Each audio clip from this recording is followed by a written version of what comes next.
Welcome to the Learning Pines YouTube. We hope this video helps.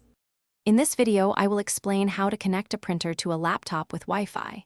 To begin, ensure your printer is powered on and possesses wireless capabilities.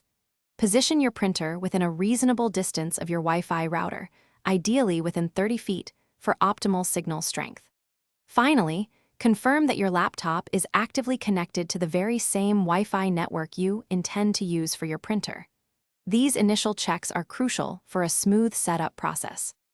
Next, let's get your printer connected to the network. Access your printer's control panel or its built-in display screen.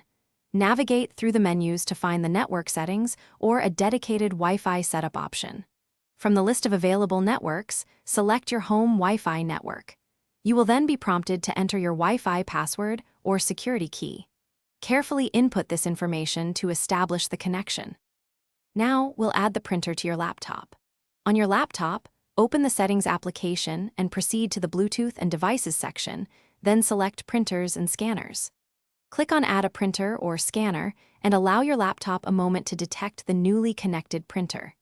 If it doesn't appear automatically, visit your printer manufacturer's official website to download the most current drivers. Install these drivers by following the clear on-screen instructions provided. Finally, let's perform a test print and address any issues. Open any document on your laptop and select Print to confirm the connection.